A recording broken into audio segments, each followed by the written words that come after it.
What's up, guys? Welcome back to another Aspect Aquatics video. Let's check out what we got for you today.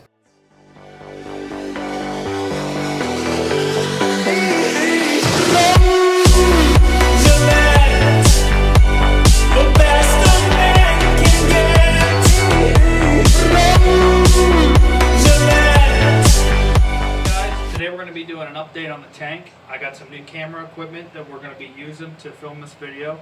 Also, my old laptop is like a brick now.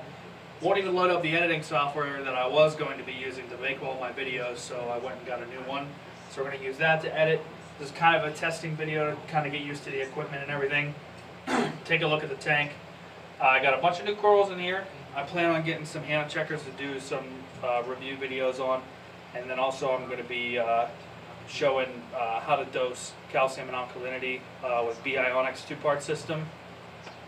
Basically just wanted to check in, update you guys, apologize for not making any videos and test out this new equipment that I got. So we'll go ahead and continue on with the video. So here's the tank. Currently I have a couple new corals. Over in this area here I have a green bird's nest. I got a new war coral down here. The blue ridge coral here behind the yellow tang, that's growing really good. So is the green hairy mushroom. My hammers up top are doing exceptionally well. Pulsing Xenia has split into a couple different colonies. The hammer for my friend is like doubled in size, and then also my Lobo that I was rehabilitating is doing pretty good too. And then my A-cans behind that. The Fabia is doing pretty good. Kenya Tree. My Devil's Finger Leather is doing pretty good. So is the Rock Flower Anemone, but they are touching, and the Rock Flower is starting to affect the Devil's Finger Leather, making the polyps retract. So I'm thinking about removing the Rock Flower Anemone. Now, my main bubble tip that has lived here for the entire time of its life decided to get up and to move back there. So I don't really know what I'm going to do about this situation. Also have a piece of Acropora there that is doing kind of well. And then over here we've added a Montipora shelf, plating Montipora. And then I found this guy.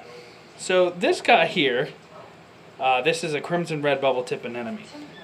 Now what happened, I had lost him for quite some time.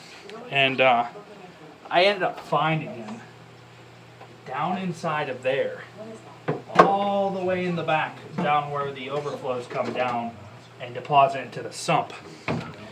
My sea lettuce that I got from Algae Barn is just completely taking over my Chaeto compartment. Lots of copepods in there. The new skimmer's doing good as well. The top off tank is working as normal. Now I want to get some video footage of my tank at nighttime. When the lights go out, I had recently dosed with Algae Barn. My last video was me dosing with Algae Barn. I dosed 5280, I think it is. It's a jar of pods from Algae Barn, and I dumped them directly into the display because I have a Mandarin Goby. Now I had copepods down in the bottom, but I wanted to dose them up to the top of the tank because I have a Mandarin Goby in there. I wanted to make sure that everything was well with feeding him. So I dumped in the 5280 pods, and within a couple weeks I noticed when I looked into my tank, when the lights went out, that all along the sand bed, all in the rocks, basically everywhere, all you saw was copepods running around all over the bottom of the sand. That was not like that when I set up the tank. So it definitely does help to dose pods to your system, especially if you don't have too many predators that are going to wipe them out as soon as you throw them in there. But so that's doing well. I added a senior garden back here. I'll go ahead and move the camera to show you guys. This is the Zoa garden that I put in. It's basically a small piece of rock with like 5 or 6 different types of zoanthids put on it.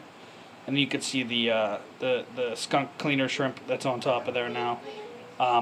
I had shipping issues with those and ended up losing some polyps, and I really only have like 1 or 2 left of each, so that's really not a big deal. I can always go ahead and order more. But the sea lettuce, I pull some of it out of my refugium weekly and clip it onto a clip. That's for the yellow tang to enjoy, and also so he can get his nutrients. And it also puts some copepods into the tank, because as I pull it out, they stay on there. Now, to this crimson red bubble tip anemone, I don't know if the camera's going to capture the quality or the color of it very well, but this guy's been very elusive, and like I said before, took a travel down the overflow tubing down into the sump. I couldn't find him for a while. I started to get worried, so I went into the sump to start looking for him, and lo and behold, he was there on the back wall, so luckily I caught him just in time. If you look over here in my Euphyllia garden, the toxic green is up on the top, and then the wall hammer is down onto the left, and then the teal hammer is the hammer over here to the right. So they're doing nice. They're growing as expected. I'll show you some of these green star polyps getting bigger. We got the green bird's nest there next to the Montipora. This war coral has a lot of good coloration to it too. It's got about 4 different colors on it: purple, red, green, and orange. So that's pretty sought after. My Lobo's doing good too. This over here was a candy cane coral that I had gotten for free. That was on its last leg. Sadly, it has died in Paris, so I couldn't save that one. So basically, I just wanted to do an update video. I haven't put anything out. I wanted to test out my new equipment, get used to that, the new editing software that I'm going to be using. Show you guys the tank, some of the coral that's inside of it, tell you that cool story about that crimson red bubble tip anemone. Just show you guys around. Like I said, I do plan on doing a Hannah Checker video when I get some money together. I'm going to order the test kits. And then whenever I get the time, I'm going to also order floating ledges that are basically rock that's floating, but they're made out of a plastic resin. I plan on putting a couple corals up there because my hermit crabs keep knocking everything down. So yeah, thanks for tuning in. I'll see you guys next time.